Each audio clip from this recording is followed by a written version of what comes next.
What is up, guys? Welcome back to the Zach and Pat Show. I'm Zach. I'm Pat. This is the show about manhood, fatherhood, entrepreneurship, and the mentality it takes to be successful at those things. And we'll probably sprinkle in some helpful real estate advice too, because that's what Pat and I do. You know, guys, life can be tough. We can go through some things and struggle at times, but this is the show to let you know that you're not alone. So if you're someone out there going through any of these things, this is the show for you. All right, guys, let's talk about something we all need. High quality, comfortable, stylish clothing that actually holds up in real life. Whether you're grinding at work, hitting the gym, or just hanging out, the Normal brand has you covered. I've been rocking their gear, and let me tell you, it's not your average clothing line. They've nailed it perfect with the perfect blend of durability, comfort, style, whether it's a go-to rugged Henley, a hoodie, a button-down that doesn't make you feel like a stiff, the Normal brand is where it's at. The best part is you can support the show while upgrading your wardrobe. Just hit the link in the description below. Check out their collection. Trust me, once you try it, you'll wonder why you didn't do it sooner. The Normal brand. Made for real life, built to last. Now go check them out. Shout out to our friends over at Captain Beard Co. Guys, if you are looking for beard care products, shampoo, conditioner, body wash, give Captain Beard Co. a try. They have this unbelievable beard butter, balm, oils, and then it smells amazing. Ladies, if you're looking for something for your men as a gift to help with their grooming, check them out. Also, if you guys are looking to just set the mood one night, candles, unbelievably smelling candles, made with all natural ingredients here locally to St. Louis. Give them a shot. Also, while you're there, use the promo code Zach and Pat for 10% off your purchase. Hey there, guys. We really appreciate you checking out the Zach and Pat Show. If you can obviously tell, we are a newer podcast, but one way we're really trying to grow the show is trying to get up the amount of subscribers we have. So, you know, if you're watching the show and you're getting something out of it, we'd really appreciate it if you could click that subscribe button. That would help us out a ton. Please click that button. And now back to the show. We have a very special guest in studio today. I've been anticipating this one for a while now. He is a husband, a father, the owner or previous owner of multiple physical therapy clinics, a custom home builder, the owner of Adventure Unknown, the great and powerful Scott Schuessler. Welcome, sir. What's going on? I'm excited to be here. Yeah, we're excited to have you. Yeah, it's been a hell of a day. Yeah. Sorry if I come off heated, but yeah, it's been a rough one already. So Entrepreneurship. Yeah. Explain that to people.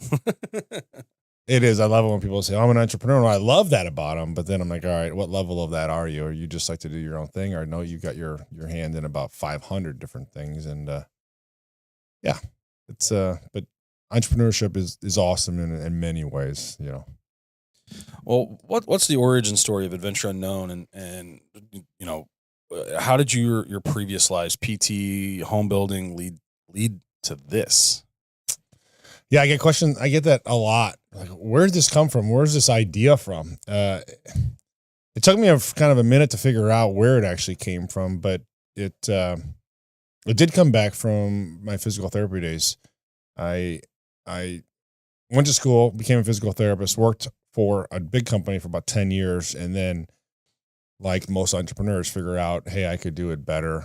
And I don't like this or that about how my corporate structures tell me what I should or shouldn't do. And so they leave and they do their own thing. So the biggest hurdle that I love when entrepreneurs take is the risk of either putting their house on the line or doing some sort of, when they leverage something of their own just to go out on their own. And that's where I see the main difference between entrepreneurs and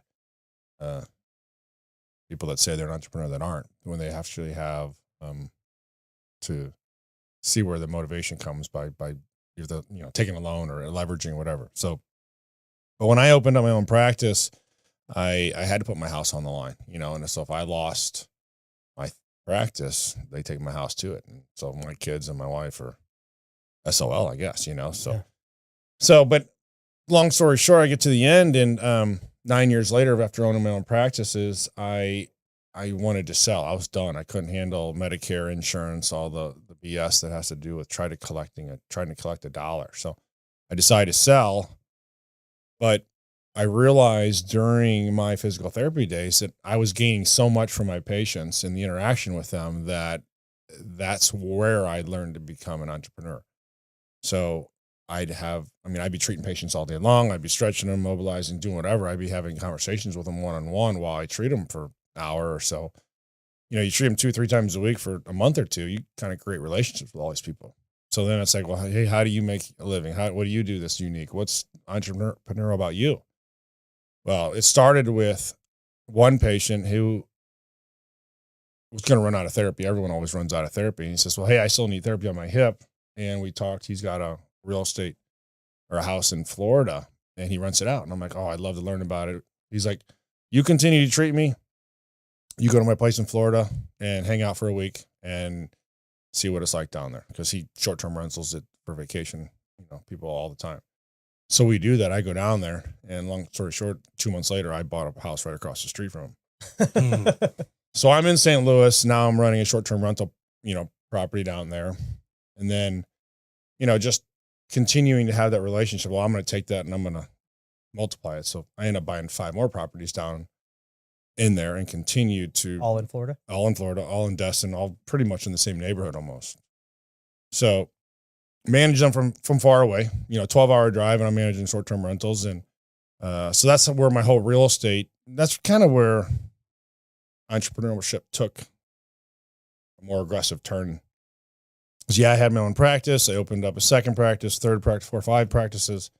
But then now I'm managing properties in Florida from afar, managing people to take care of all this stuff, dealing with 10 headaches a day with regards to people having broken down golf carts or, bed bugs or, stupid crap like that. But yeah. So then, but when I go to sell, I realize that I miss the ability to talk to people, for them to tell me, this is cool about life. This is a unique idea. Here's a great investment. Here's what I did, and here's where I failed, or this is where I grew. So that might be the answer to your question, is where Adventure Run came from, is the ability to have a place where I and everyone who's like me can hear from others, share stories, network, grow from each other.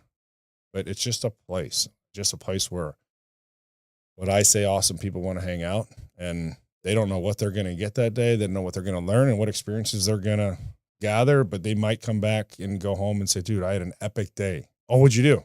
I just hung out at this club, and holy crap. Yeah. It's awesome. Sorry, I'll be quiet for a second. No, you're good. That was good. Yeah, that's great. Well, I mean, where it is now, is this where you saw it going, or do you see where do you see it going? Yeah, it's definitely there. For me, it's never good enough. It's never perfect. I'm never going to be complacent to where it's at. I've got 80 members in a year and a half.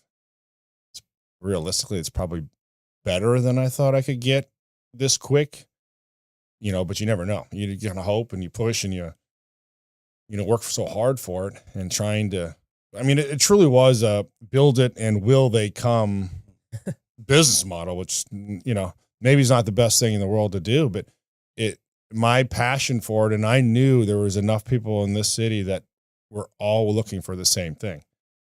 And fortunately or unfortunately, I'm the only one that had the balls to actually do it. So, that's me just trying to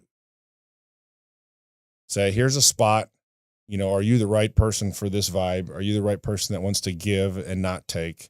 And are you going to add to this environment in a positive way all the time? And if that's it, then come hang out with us. And luckily, it's growing. Well, what was like the first step? Like, what was this? Like, I guess obviously you found this building. What was this building for? Something I've always wanted to ask you. It's a piece of junk, is what I say. Yeah. It was full of everybody's trash, and it's the truth. So, it was an auction site and a cleaning company. Okay. So imagine all these dirty cleaning machines and stuff sitting in the back. And that was the best part of it. The worst part of it was an auction company where you are moving, you're selling your house or whatever, and you need to get rid of a whole bunch of crap and you don't want to sell it yourself. So you put it in the back of your truck, you can come up here, you dump it in the warehouse and you say, hey, sell this. And after you sell it, I'll come collect the check. Well, most people know about half that's not going to sell. Half of it's going to sit on the shelves because no one wants to buy it. So they've got hundreds or thousands of people's crap sitting on shelves in the back and, waiting for someone to come throw it away. So I bought the building, and they had to get rid of everything, but kind of forgot a lot of stuff. So they hauled out 6 or 7 tractor trailer full loads of junk that they had to move to their new warehouse. And then I brought in 6 full 40-foot dumpsters and filled those up with stuff. Oh, wow. 6 40-foot. Yeah. So really that's 12 40-foot Yeah. containers full of crap. Jeez. So that's what it was. So I built it. And when I wanted the nuts and bolts of the building, I wanted the tall ceilings. I wanted to be in the back corner that had this outdoor space because I wanted an outdoor environment here also. And so this was the building that I thought was going to be perfect for the club. So I waited. It took me 2 years to get the building under contract. I wasn't going to spend all this money when I didn't own the building. The owner was hard pressed not to sell, but he finally did. And but then I could take it and redid it and turn it into a wow, hopefully. Yeah, Yeah. well, I mean, it is a wow. Everybody I bring through those doors, it's certainly a wow. That's why there's a reason we tell the guests to come in through that door, not this one. Yeah. Yeah. I mean, not that this is, it just looks like more like an office building back here, but like that, walking them through the whole kind of clubhouse portion of the building it's definitely a wow factor to it. Yeah, and you get a lot of comments about the animals. So, it does. It looks like a hunting lodge, which is pretty cool. Explain that to us. Explain, was that kind of the goal? Kind of make it like a hunting lodge? Like, is that where you wanted it to go? Or were you like, you know what? I killed all these animals. I need a place to put them. Well, it's some of both, actually. I am a hunter. Yeah, my house is full of the taxidermy, so I didn't have any more space for it. So this was This is the overflow. the leftover. Oh, yeah. Yeah, but it's funny. We went through the design. I had 2 ladies actually helping me design it, and I had my ideas of what I wanted, but I wanted the lodge feel. I want the hunting to be part of the club, but you don't have to be a hunter. There's a lot of non-hunters here, and there's a lot of females that are for sure not hunters. There actually are some hunters that are female that are members here too, but I didn't want the animals to be too much or overbearing that it scared people away. And one of the 2 ladies that helped me design this was super worried that one animal would scare everybody away. But by the end of the building process, she was like, we need some more animals. We need some more animals. She got it because she started seeing all these people's responses. And that's where people gravitate to. They walk in, they say, what's that? Where's that from? It's not like, oh, you killed the animal. Yeah. If you're worried about the hunting, I mean, everything we do is definitely conservative based. We eat everything or we don't eat all the meat. So it's all done well, or however you want to say that, but ethically, there you go. But is it a petting zoo? It's just a wow. People can't. Have you seen a leopard up that close? That was a real leopard. But the best part about it is, yes, you can see that, but there's a story behind every single one of those animals, and to me, it's very personal. And for people that care, they get to hear the stories and how physically challenging this hunt was, or how I got to feed a whole village of people with this trip or that. And when you see people in our Africa or Argentina crying because you gave them, some ducks that you hunted, that meaning has a drastic effect on me. And then sometimes when they hear the stories. And so then now this place becomes a lot more personal. Yeah. So. Was there one of the animals out there? Like, I'm sure like you said, every single one of them has a story. Is there one that sticks out for you? Well, there's 3 of them out there that are tough. Well, in 2 weeks from tomorrow, I leave to go back to Kodiak Island, Alaska, where the largest breed of brown grizzly bears are on that island. And so I'm going back to actually get another one, hopefully a bigger one that I can full body mount and put in the club. But that's a scary hunt. Oh yeah. When you're sleeping, I mean, they fly you by float plane. They land you in the back part of this, huge island, and they say, "We'll see you in 12 days." And all you have is your gear and you're in a tent. So the only protection between you and a grizzly's claw is a piece of nylon that's a tent.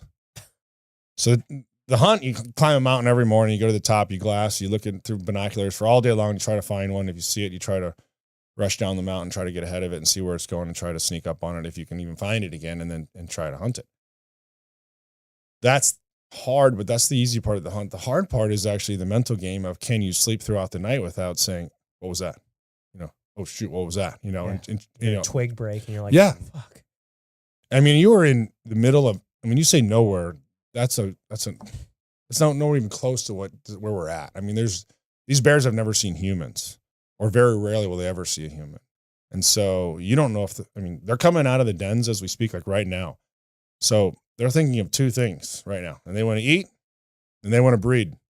And I don't care what you are, but you're getting out of their way. And so, you know, this will be my biggest mental challenge here starting in 2 weeks. If I can get through that and be successful, I'll either be a very happy person in about a month, or I'll be not someone you want to talk to for a while. How do you prepare for something like this? Do you is there like a training associated with it? Like how do you get ready for it? Well, I've been doing CrossFit for the last Hell 3 months. Yeah. So I'm not a CrossFit person, but I'm turning into it. But yeah, I've been working out 4 or 5 days a week, trying to be ready for that mentally. I talk about it a lot, just to not, you know, to know that, hey, I've been in the exact same spot before, to not get psyched out. But, you know, the more people I tell about it, the more people I would disappoint if I'm not, if I, you know, I'd give up or what.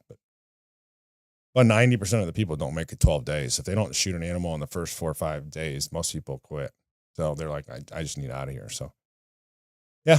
How many days were you there the last time you went? I shot it on day 4 on the last time, but I shot that, and I wanted to shoot that so bad. The second I got it, I'm like, get me off of this island.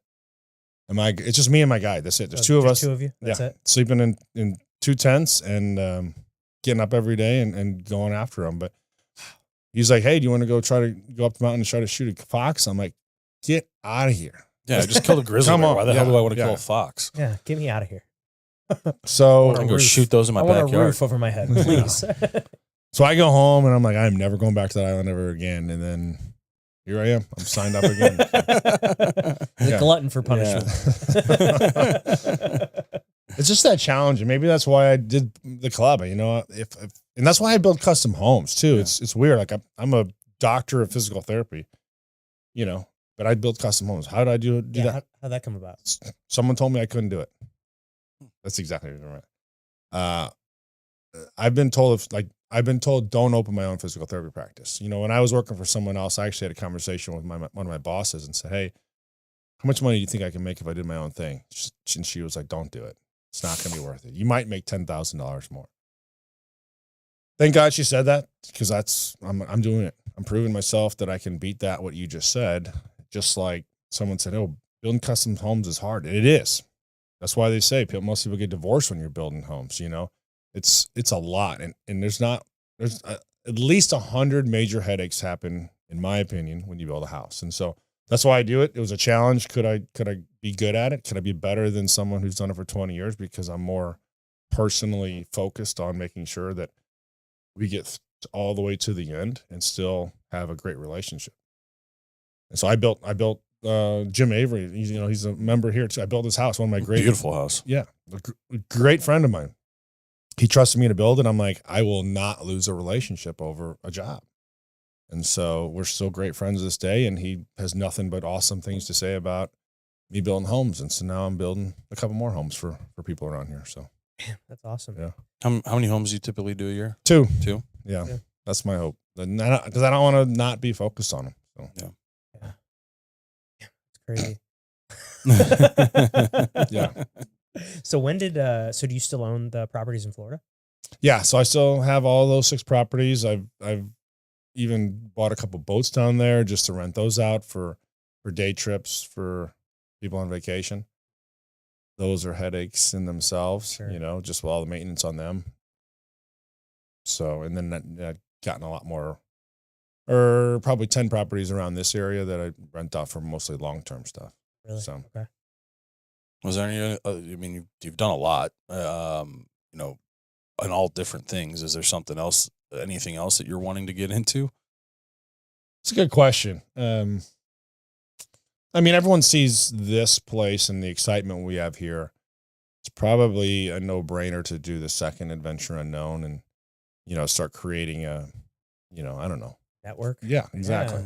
Yeah. So people travel out of town. If you go to, let's say we have one in Nashville, you go to Nashville, you have meetings there, you meet new clients there, or you can network there.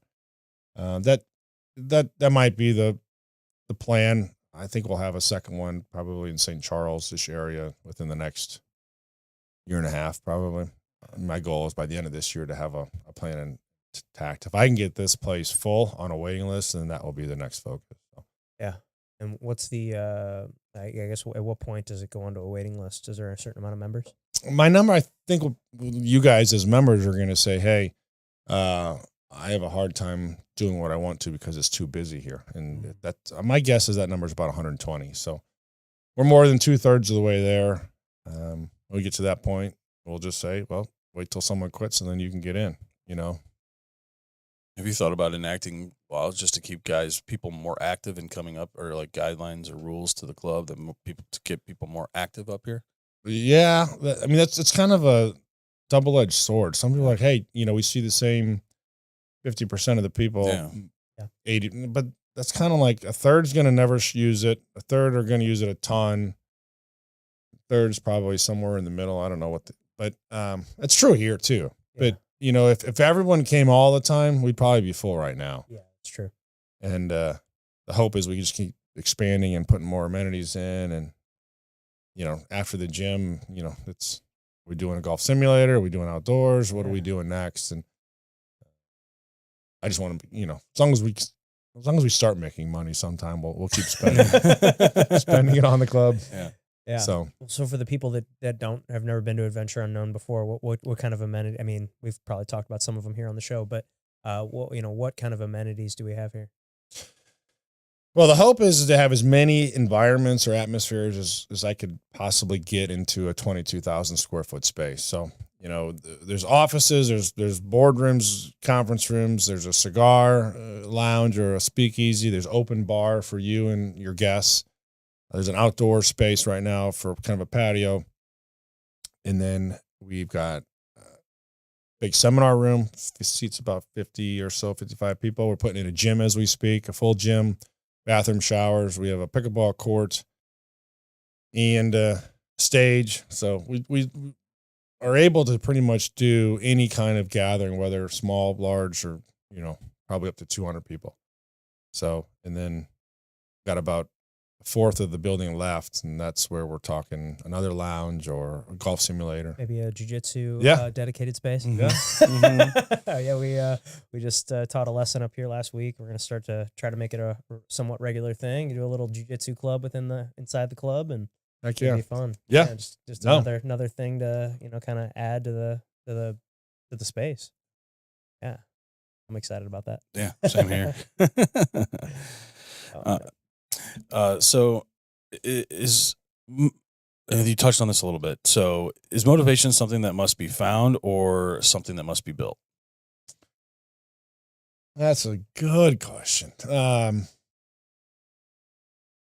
I found or built? No, I'd probably say found. I mean, I found it because I learned that there's no better motivation for somebody than when you are personally invested in that situation. I learned that my physical therapy clinic would not fail because I knew I personally would be hurting if it failed, which actually only put my patients in the best possible situation, because I needed that patient to go to the doctor or to their friends and say, you know what, no matter how bad my problem was, my knee hurt, back hurt, whatever hurts, Scott fixed me. And if they didn't go tell their doctor to refer the rest of their patients to me, or their friends to refer patients to me, my business was going to fail. And so no matter what I needed to do, I needed to fix those patients. And every single patient that walked in the door I had to fix, because if not, I lose my house. Yeah. So, and that was, it's true. I had several $100,000 personal guarantee on, a 5-year lease. So it was always in my mind, but that personal, all that reason for I could not fail was my best motivation. And so did I find it? I built it, but I probably just realized that, Anyone that goes out on their own and takes that leap, which it's kind of my personal reason why wanting to grow this club is because I love getting people to understand that if they step out of their comfort zone and they put some risk involved, their chances are, they're going to succeed. Chances are those rewards are significantly higher than if they were not personally guaranteeing the success of that business. So what's the gnarliest moment you've ever had pushing yourself outside your comfort zone? So this could be like a hunt. I guess this could be, opening Adventure Unknown, could be, doing the physical therapy practices. Is there one that really you're like, man, this was probably the hardest thing that I've ever done? The club's probably the hardest because, I go in this not making a dollar. There's no profit to be made for what I thought was going to be at least 2 years. And that's true. I haven't taken $1 from this place. It's all gone right back into it. But the challenges that are coming from here is not what I thought. I thought the challenge would be trying to get people to join. In the first few months, it was hard to get momentum going. But once that was going, that challenge that I thought kind of went away. Now the challenge was like dealing with the city and dealing with zoning and stuff. I'm like, I had no expectation that was for 6-7 months. That was disastrous. I mean, it was so draining. Like, I didn't even see this coming. I didn't know that this wasn't going to work or this was going to be a challenge. And then, so the whole mindset of politics changed for me. It's like, politics, I don't really care about. I care about city governments now. Yeah. I think, making sure the right people are there and are there to help support the entrepreneurs, the small business guys. That's where we need to focus our energy on. Well, you've talked about comfort and discomfort. Why do you think discomfort is so essential for self-discovery? If you're not comfortable being discomfortable or uncomfortable, then you're going to probably have a bigger challenge. Because, even this morning, I have 4 to 5 people standing in front of me, most times all wanting something from me or an answer, or, I'm trying to do general contract, the construction here. And then I'm dealing with the inspectors, and then I'm dealing with trying to network, and I'm trying to show the space off to potential members, and I'm trying to plan an event that's tomorrow night. The list goes on, and there's no comfortness about that at all. About, can I get this task done before the next task, comes on my plate? They're coming on by 10s and 20, and I can't get one done before 3 more show up. So if you're not okay with, that situation, then I kind of question how entrepreneurial are you, I guess, or how up for the challenge are you? Maybe I'm mean, but well, if you had to, if you had to start over right now, was there anything you do differently as far as the club? Well, I thought I did everything right with the city. I went and sat and talked to them, and I said, okay, I'm a new business owner in this town. What do I need to do? And they said, fill out this form, and occupancy was good, and classification of my business was right. So I thought I did what I needed to do, but it's obviously not. I needed a more understanding and more backing by the entire city government, not just, one individual there. But, what a more focused approach on the direction of where this club, in hindsight's 2020, I know where it's going now. If I would have known this specific direction, I didn't know if it would be more social or more business or more networking or more. I didn't know who. We were so worried that it was going to be too much of a guys club and not a couples, or not a guys club, girls club, couples club, all in one. But that's been a challenge. Like, what is this place? Well, okay, let me try to explain this to you. Yeah. I explain it different every time I say, and it is hard because it's not a square peg that I'm trying to describe to everybody. Yeah, it's very unique. Yeah. I struggle to explain it as well. I'm always like, it's a entrepreneur travel, business club, but there's a clubhouse and they got all these things, it's like, It's like the country club without the golf course. So I mean, we're up here every day, and Yeah, we do I it. mean, you and I met work a out lot of here. really cool people. I mean, like the one day you walked out there, hey, I need a structural engineer. Just Just happened to be there's one a structural there. engineer here. I was like, hey, anybody know a structural engineer? And there was just a guy, I think he was in like, just like looking at the club, or I think he was a friend of Corey's or something. He's like, I am. And I was Yeah. like, fuck, that's why I love this place. Yeah. It's like, You never know what you're gonna you get. never know. It's just, it's so cool. Well, and then the other cool aspect that we haven't really touched on, but Zach just mentioned, is the travel aspect of it. Was that the goal and from the start? Because I mean, the name's Adventure Unknown, so obviously going on adventures, you like to travel. You go. I mean, shoot. I feel like you're gone every month for at least 2 weeks.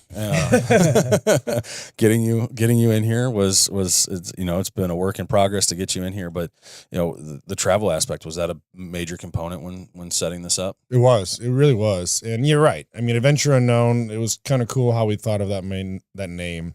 Actually, my daughter created, because we loved the word adventure, but we didn't know how to get people to go out of their comfort zone. And then all of a sudden she just screamed out, well, what about Adventure Unknown? And it was immediately, that was the rolls name. off the tongue, nice, yeah. But it all came down to, and this started before, this is early on, it's probably like 10, 12 years ago, where, we love to travel. No, that's obvious. But what we also love to do is bring our friends on our trips with us. And that's a challenge.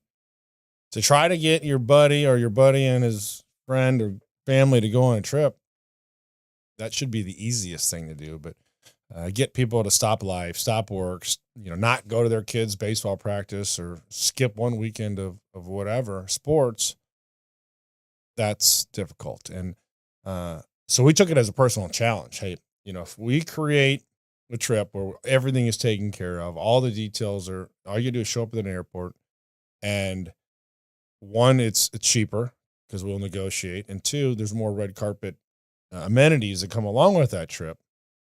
Can I get you to say yes? Always. I'm in. Okay. All right. A week later, we need everyone's $500 deposit. All the hands go down and say, I got baseball practice, I got dance practice, I got to work, or every excuse in the book. So trying to get people to join us, I mean, it happened, but it was always a little bit of a struggle. So, but what we realized is that we'd have this friend group and this friend group, and we get one couple from this friend group and another couple from this friend group, and we go on this trip and we have an awesome time, and we get back and it's obvious. Everyone's like, oh, thank you so much for making me stop life. Thanks for making me go on this trip. Thanks for taking care of everything. It's awesome. So we feel accomplished because we got people to step out of their comfort zone, at least for a while, and get off the grid or what.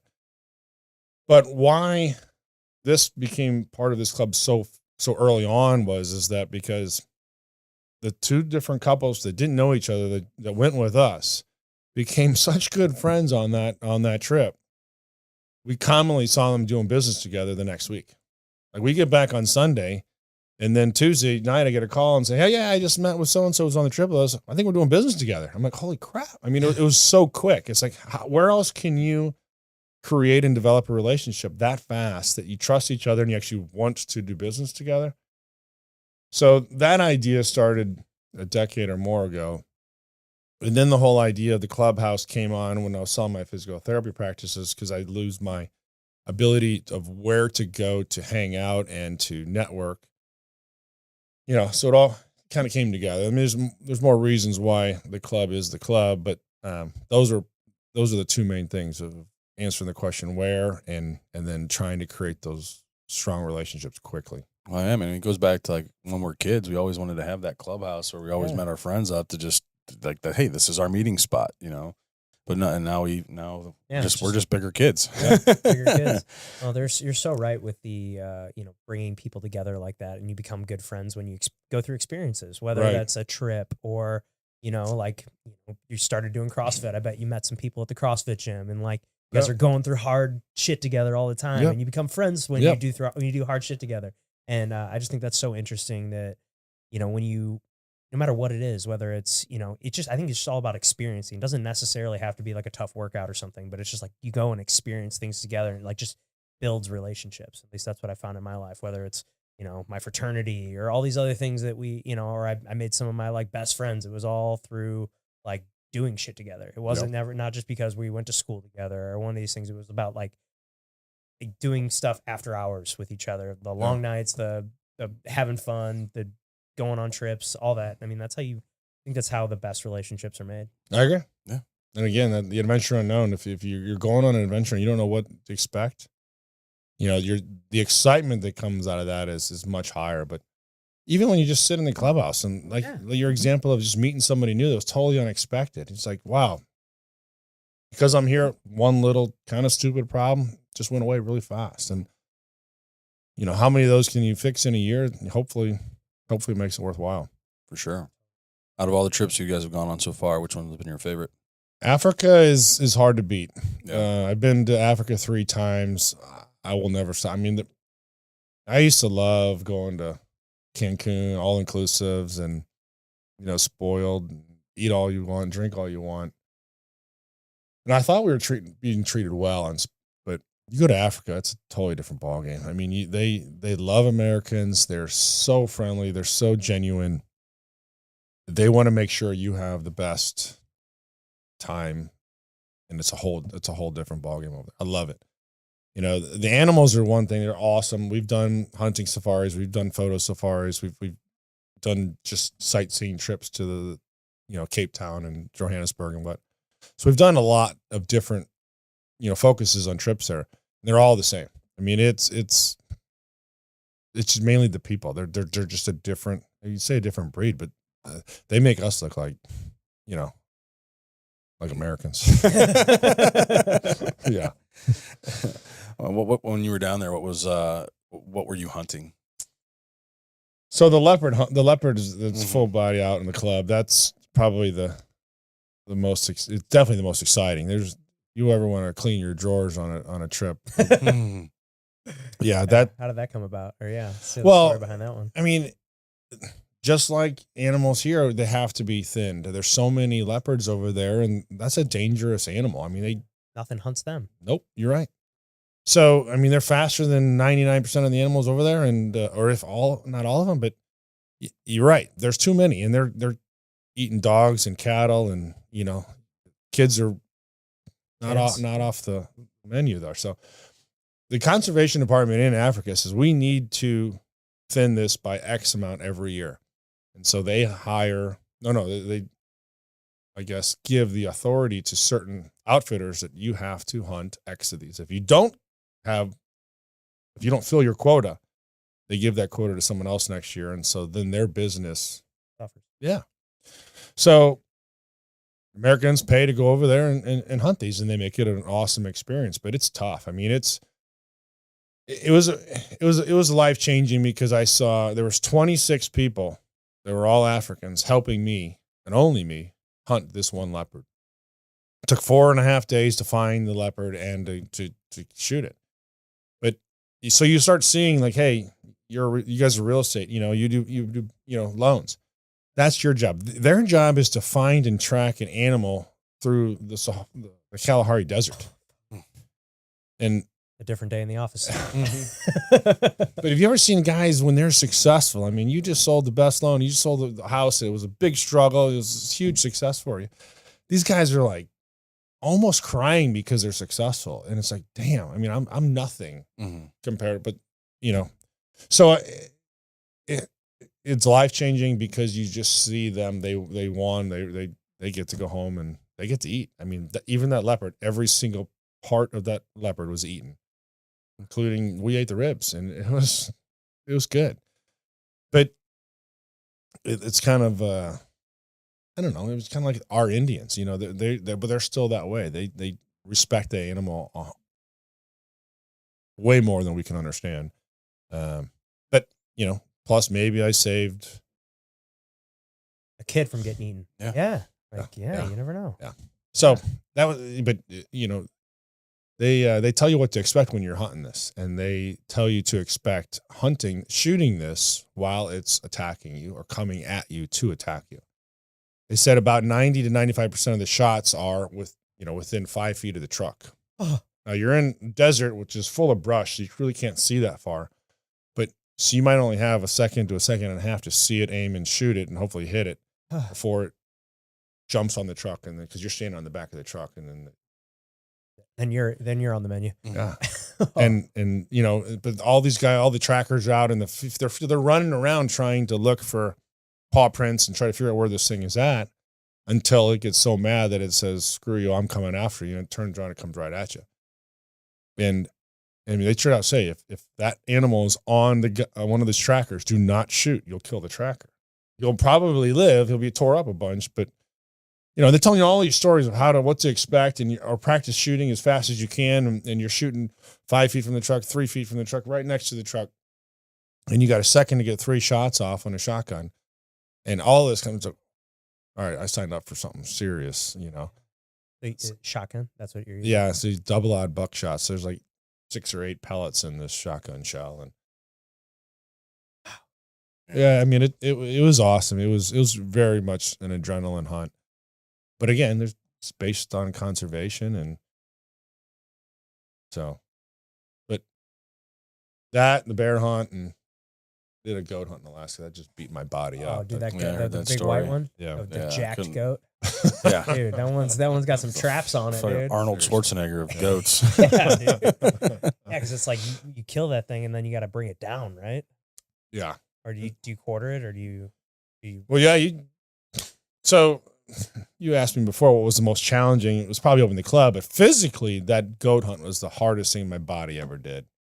I could not have shot that goat at a higher point of a higher mountain in Kodiak, Alaska. It's on the same island as the bears, but different part of. We're in the very top of all these mountains, and I shot at the very peak. It was running over the top, and I shot it, and then I couldn't see it. That's why I had to climb all the way to the top to go find it. Luckily, I hit it, killed it. But then, yeah, we got to carry it down. You're not allowed to leave 1 ounce of meat on the bones on the top of the mountain. So you're cutting every chunk of meat, or the rib meat. You're doing everything, put in your backpack, and climbing back down the mountain. But it's a 5-day hunt, so it takes us usually a day and a half, 2 days to find them. Then you got to sneak up on them and try to shoot them, and then you got to carry it back out. So it's not climbing straight up the mountain, or climbing straight down the mountain. It's climbing the mountain sideways that kills you. I mean, try walking on a 40-degree slope sideways for 5 miles, and then up and then down. I mean, my knees, my hips, I paid for it for months. I'm sure. That's why I'm trying to get in better shape for this hunt. Yeah. Like, what is that? What are one of those things weigh when it like? Those were probably the goat's 300 pound. The bear's 800 yeah, to 800 bear's plus. a lot bigger. Yeah. But geez, I mean, and now when you're up on the mountain with a goat, is it just you, or you're with a guide? It's me and a guide. You and a guide. Now, in the goat, since we have to carry so much meat back, we bring a third guy. Like, just his job is only to help haul meat back. Damn. Yeah. What a job that would be. So if you want to get in shape and you want to, how jacked was that guy? He was actually a pretty tough guy. He was from northern Missouri. My guide's from Florida, lives in Florida half the time and Alaska half the time. But then this assistant guide actually lives up by Kirksville. Oh. Just a coincidence. So I still talk to him pretty often. But yeah, don't sign me up for that. I ain't carrying someone that's stupid. Yeah. I can imagine that workout. Yeah, good thing. I mean, did you now do you miss the physical therapy at all? I mean, you probably that's miss a the good people, question. but Yeah. like, do you miss that, like that, doing that every day, or do you have any like? I miss the interaction with the patients because I built my practice on fixing people that actually failed physical therapy other places. So your knee hurts and you say, "Hey, doctor, have surgery." I said, "Nope, try therapy for a while." You try therapy, it fails. And he goes, hey, doctor, okay, I did therapy, it failed. And we just do surgery. He said, no. Why don't you go see Scott? I think he'll fix you. And that was because every patient for me was a challenge. Probably goes back to because I would not allow myself not to fix somebody.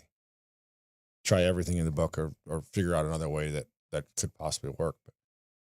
But through that, I gained a lot of really, really close relationships with patients. And that's, so I still treat, down here across the hall right here, people that I've treated over the decades and still know who I am, where I'm at. And yeah, I miss it. I miss that interaction, but I do not miss 1 ounce of trying to collect $1 from an insurance company. I mean, anyone's on their business on their own, all power to you. insurance companies ruin people. Yeah. They ruin you. I mean, it's day one. I had one girl collecting, insurance payments for 5 therapists. 9 years later, I had 3 people trying to collect the same amount of money from the same number of therapists. It's like, so I'm just, at some point, I'm like, I'm just paying more to collect the same. Mm-hmm. Time to sell. But I mean, it was probably the best thing I ever did in my life, is open my own practice. Well, and how long ago was that? So I opened it in 2011. Okay. Then you ultimately sold it In 2019. Okay. Yeah. Thank God I sold it the year before COVID. Yeah. Yeah. Oh yeah, man. I got lucky there. Well, Yeah. And then when did you start like the custom home building and all the real estate investing? How long into that? So I opened my club in 11. I bought my first, so I met that patient, figured out that place in Florida. I bought my first house in 12. Okay. And then I bought another one, I think in 14, and then 17 and 18. So every dollar that I was making in physical therapy, I was either putting it into another physical therapy clinic, or I was buying a place in Florida, or I bought some places in St. Louis too.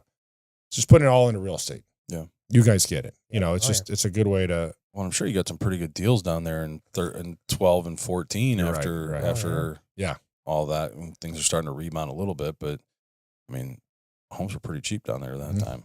Oh yeah. About half of what they are right now. Yeah. Good investment. Good Yeah, day. yeah. It's a good day.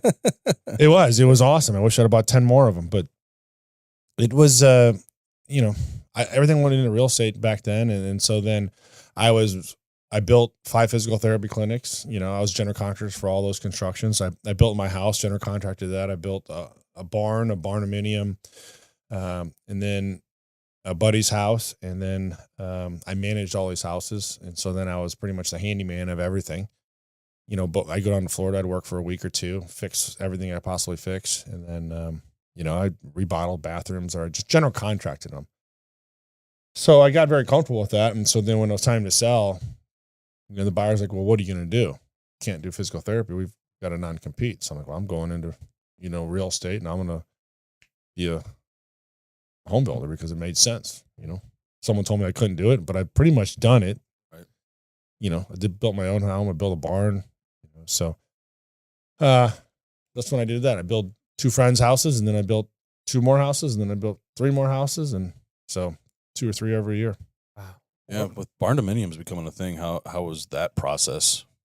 It's cool. I mean, I've got my house, and then I got a barn in mine too. If I would put them together, it would have saved me some money. But I built a barndominium up in by Hannibal, Missouri, and it's just awesome. You have your house, your barn, everything. It does save money on the structure, and Because you can build a really nice big one for like what, 200,000 or something like that. I mean, yeah, depends on how much you want to put on the inside, but the framing and it makes it a lot easier when you get a square home versus with all these different corners and roof angles and all. That's what adds all these dollars. So yeah, I wish Fannie Mae and Freddie Mac would come up with some formal way of financing those, because they are becoming more and more popular, especially after COVID, with people moving away or buying properties away from the cities. So like where my office is located and all that down in Imperial, we're starting to see people move further and further out, want land. I mean, hell, when I sold my house, that's what I was going to do. I was going to buy some land, but yeah. So that's how I joined here. you're right. Right. Where did the construction experience come from? Like all the general contracting, is that something you did when you were a kid? Were you surrounded by it? Like or just something you just kind of figured out on your own? On my own. Yeah. No, there's no construction in my family of any kind. Maybe I just felt like I figured out how to manage people. I mean, when I owned my physical therapy practices, I had 55 employees, at one time. So, it's not easy, but when you're managing a plumber and electrician, and there's about 50 trades that need to walk into a house, to get the majority of an average house built, and it's just, they love to say I'll be there next Tuesday, and they love to not tell you that they didn't show up that day. So I'm like, if you're coming next Tuesday, I'm going to call you the week before, and then I'm going to call you 3 days before, I'm going to call you 1 day before. I go, don't make me look like a fool. And I'm telling the homeowner, you're going to be there tomorrow, and you didn't show up. Because that homeowner's going to walk in there Tuesday night and tell me, hey, I like what that was done, or I don't.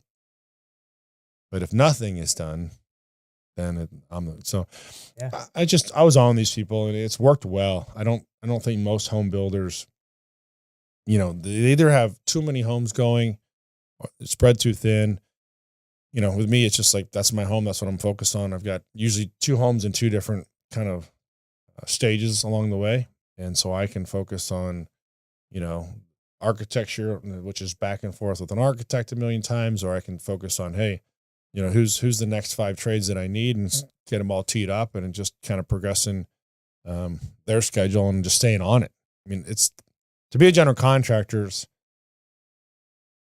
not that hard, really. It's just, can you manage the people, and you understand what needs to go next, and can you look at a plan, and can you look at work and say, yep, that was done the way it was supposed to, or no, that's not, and can you deal with the problems that an architect draws it up this way, but there's plenty of things that aren't going to end up Right. We literally just had an architect in here right before you. yeah. One of my buddies is an architect. Yeah. We talked about that. He's like, rarely does it actually, it's never exactly how it's drawn. He's it like, isn't. it's, but it. Yeah, we're like, what's the one thing about being an architect that he's like, you're always wrong. Yeah. Funny. Yeah, as long as you have an architect that'll continue to work through the process with you. So the guy I use, my agreement is 90% of your work is done the time the permit is approved. But I need your expert opinion for this problem, this problem, this problem. And if you're not going to be willing to give me that, then you can go work for a guy that builds 100 homes a year, and I'll find the guy who will give me that time. So yeah, my buddy that was just in here, he likes to show up to the job sites and make sure that the guys are putting in the right things that he said that he was going to. So he's that's awesome. He's told me many stories where he's gone in and had to tell, no, man, that's not how I drew it. Take it out. Well, then he's a good guy, because I can't get many architects to show up. There's a couple, but that's good. Yeah, he's a good dude. Yeah. Really good dude. Yeah, he only focuses on the commercial side of things, so I don't know if you'd be able to get him over to build some homes. All right. Yeah. Right. All right. So with the physical therapy, do you think it sharpened your understanding of the human limits and how that can fuel passion for pushing them? I mean, yeah, the human body's tough, but I can't run a marathon, but there's a lot of people that do, and they go through a lot of pain to run the marathon. So,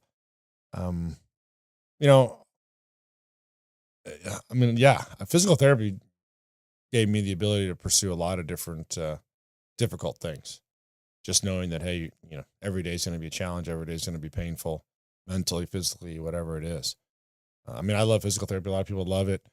A lot of people hate it, but once you're through it and you can see the results, usually it's positive. So, because you said you were dealing with people that had issues that the doctors weren't going to operate on, so you're dealing with some pretty serious things, right? So you thought it was obviously not torn meniscus or anything like that. Because really, I thought, why wouldn't the doctors operate on something like that?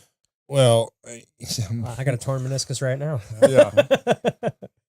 They don't fix them all. I have a torn meniscus too, and I won't let a doctor cut me open. Yeah. Just because I saw the people that it didn't go right, So, just because you're going to have surgery doesn't mean you're fixed. It might be 90% effective in some surgeries, but spine surgery is you're lucky if you get a 30 to 33% success rate across the board for all spine surgeries. Really? Yeah. If you let me talk to you and you're thinking about having spine surgery, Jim, Avery, I begged him not to have spine surgery. Yeah. Yeah. He regrets it every day. Really? Oh, yeah. But not to say you're going to have. There's a lot of people out there that had great responses, but it just kind of makes it kind of remarkable to think about what Tiger Woods did after his spinal fusion. It's pretty, man. Yeah, and maybe that's the motivation you're asking about. Is can you get through it and get through that pain? But I saw mostly the people that failed surgery, or the people that doctors were afraid to do surgery on, and so that's kind of their last hope. But I took it personally. That was my job. How did you motivate them to push through the pain like that? That's painful. I mean, getting them to try to get motivated because nobody wants to do exercises at home. Mm-hmm. Everybody asks, hey, just give me some exercises. I do them at home. Well, the first 5 years of practice, I'm like, yeah, here's 10 exercises. Here's 20 exercises. And then I realized no one's going to do them. So then I'm like, you really think you're going to do these exercises at home? Oh, yeah, when?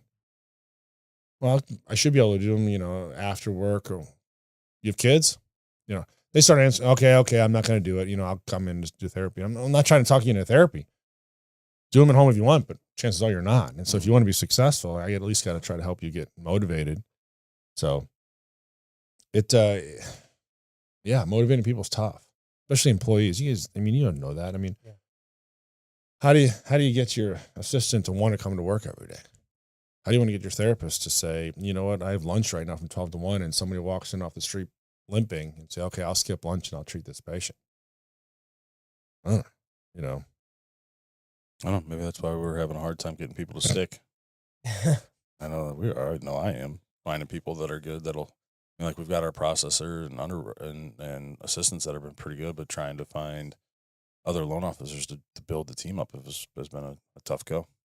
Yeah. Now, do you have any experience with like stem cells or peptides or anything like that when it comes to physical therapy? Yeah, peptides are newer. Stem cells, PRP, stem cells, they've been doing that for I don't know how many years, but they were doing that when I was still practicing full time. But I feel like all that kind of stuff has gotten really popular recently. And I was just curious if you had any experience with it. No, it's helped a fair amount of people. I don't know what is it 50%? Is it 30%? It's a significant amount it's helped. I think they're starting to figure out now, like, hey, it's good at helping these diagnoses and it's less at these. But, I've seen plenty of shoulder patients that had torn rotator cuffs, and these it helped and this it didn't. But shoulders and elbows, it seems to help a lot. Knees, everybody wants it to help in knees, but I don't know that's showing consistent findings that are, I'd say if it helped 30% of the people, that would be a good number. Because you did the peptides in your knee, right? Yeah, I did a BPC in my knee, but it's like I had a bucket handle tear in my knee in 22. Then they repaired it. I had the surgery. They repaired it because it was flipped up and stuck in my knee. So like I had to get surgery. And my knee was literally stuck at like a 45-degree bend, and like I couldn't straighten it, couldn't bend it anymore, and it was excruciating. Like, and they got me in like 2 days to do the surgery.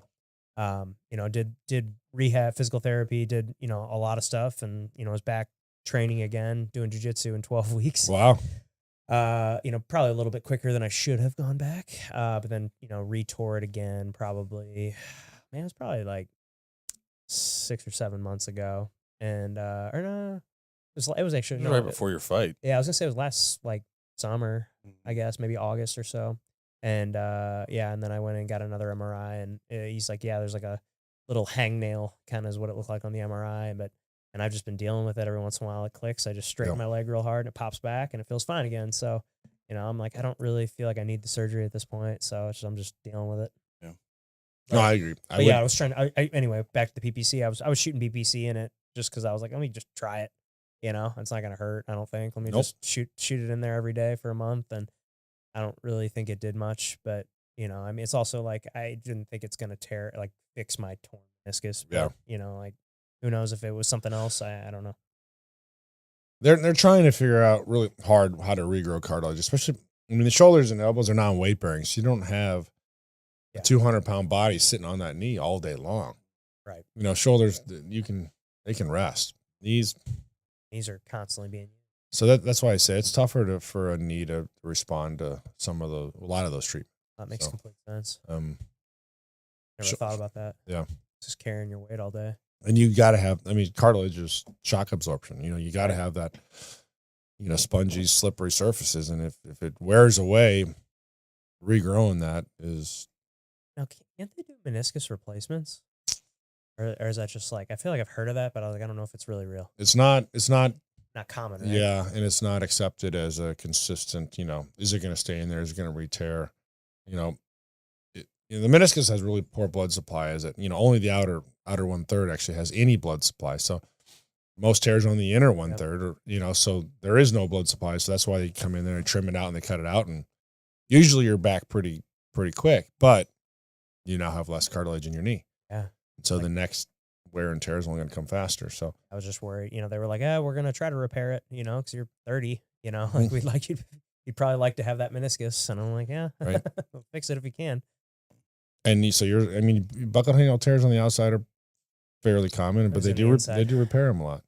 So, but for active people that are tough, not uncommon to re-tear them. No, yeah, for Yeah. sure. Yeah. That's Especially in your sport. Yeah. Yeah. The name of the game is break your bones before you break mine, you know? Yeah. So, Well, I mean, that's the thing. Like with baseball, they say every time I would throw a pitch, I'm partially tearing my shoulder and my Really? elbow. Yeah, Every just time, yeah. because of that. I mean, have you ever seen those pictures of like the side view oh, yeah. of a guy from here? Like I gotta find it, see if I still have it. But there's a picture that I got of myself in the side view where I'm here. My hand is below my elbow back there. Yeah. Oh, that's where the whip comes from. But yeah, that's like, if you can get below parallel, that's like the thing, like, oh, you're gonna be able to throw over 90 or whatever. But yeah, I mean, you get that whip and you get that flexibility. My hand was almost there. like this, but backwards. Yeah. It's crazy.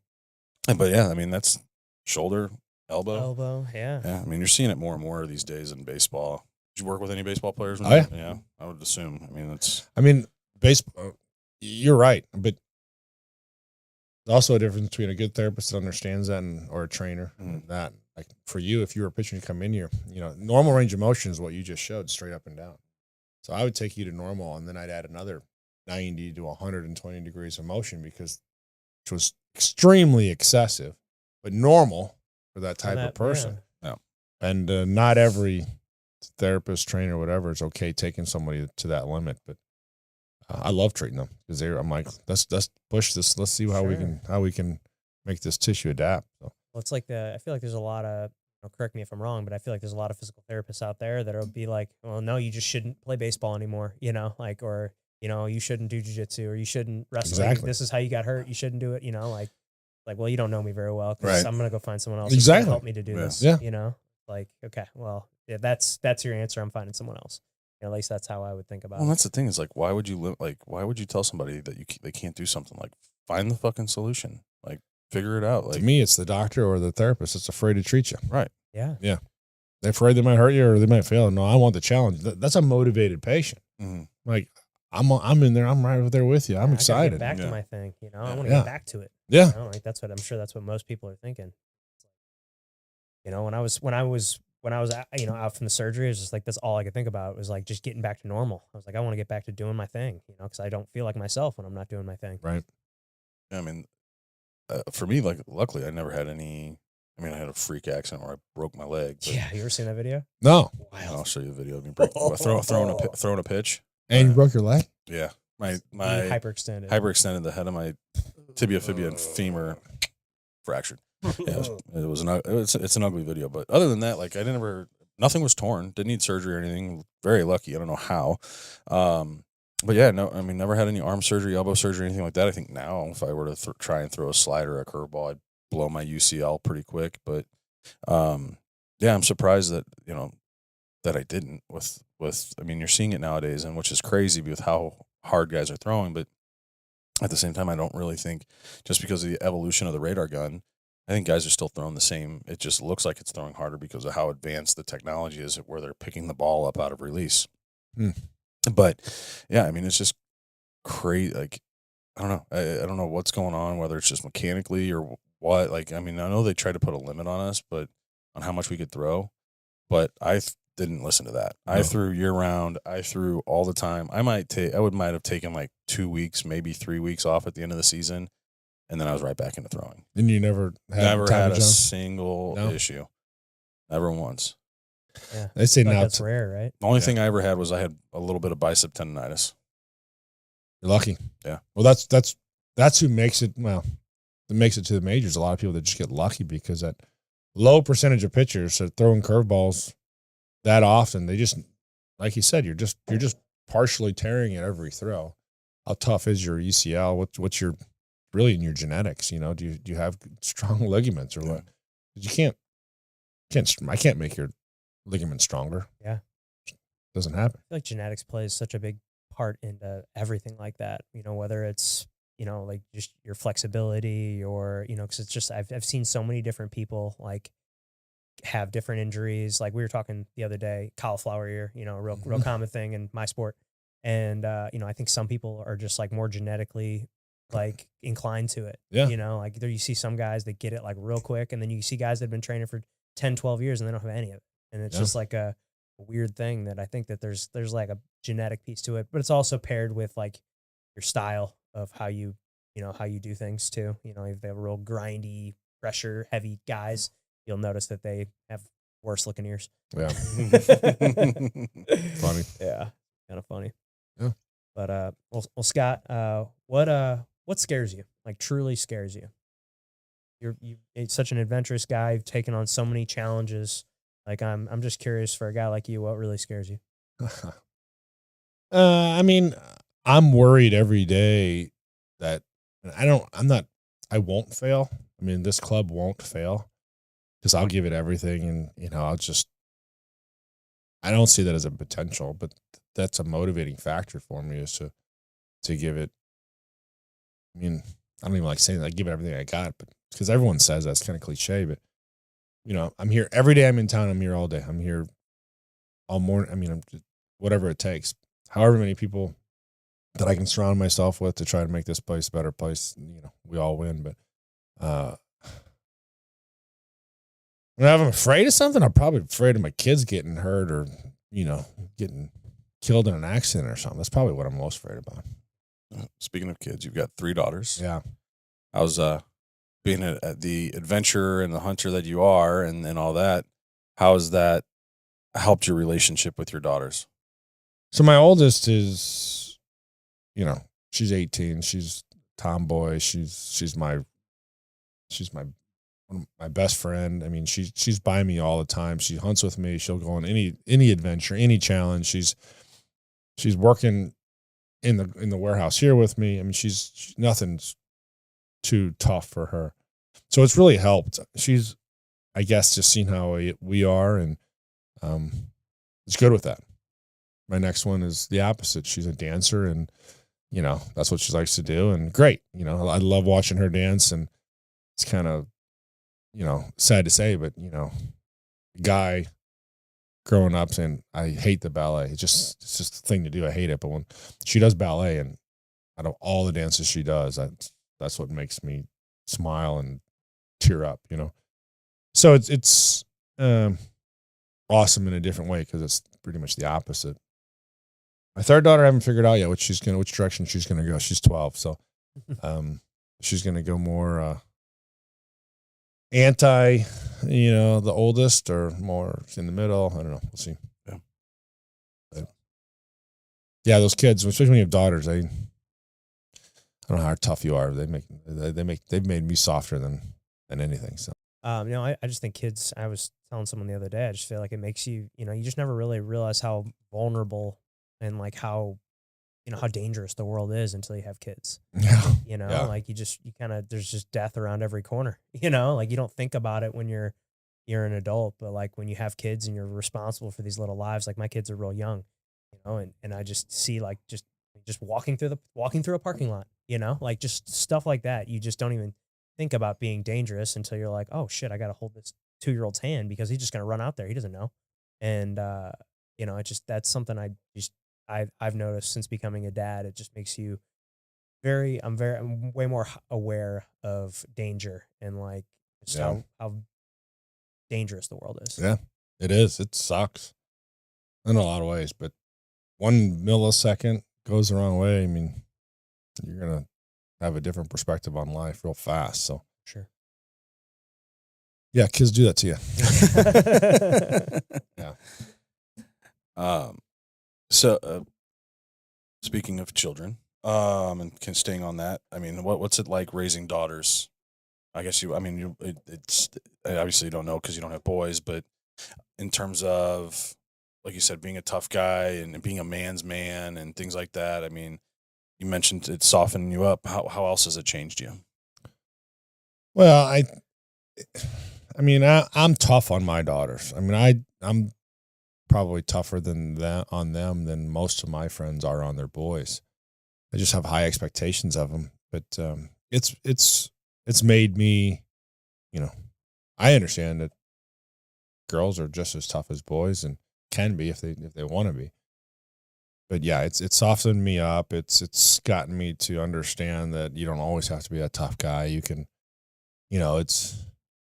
I went probably 20 years without crying, from the time way before my kids to they're probably, 5 years ago. And it's kind of hard to admit, by the way. Dude, I'm the same way. Yeah, Like I've probably cried more times in the last 3 years than I maybe probably have my whole life. Yeah. Yeah. Since I've had kids. That's definitely the most drastic thing that's had an effect on me. So. With a house full of women, how has that changed your perspective on women? Well, I grew up with 4 brothers. There's 5 boys in my family. Went to an all-guy high school. And then, all my older siblings and in-laws all had boys. And so I'm the first one to have a girl, and then another girl, and another girl. And then my other brothers continue to just have boys. So it was a drastic change from boys, and I didn't even think girls pooped until I had a kid, But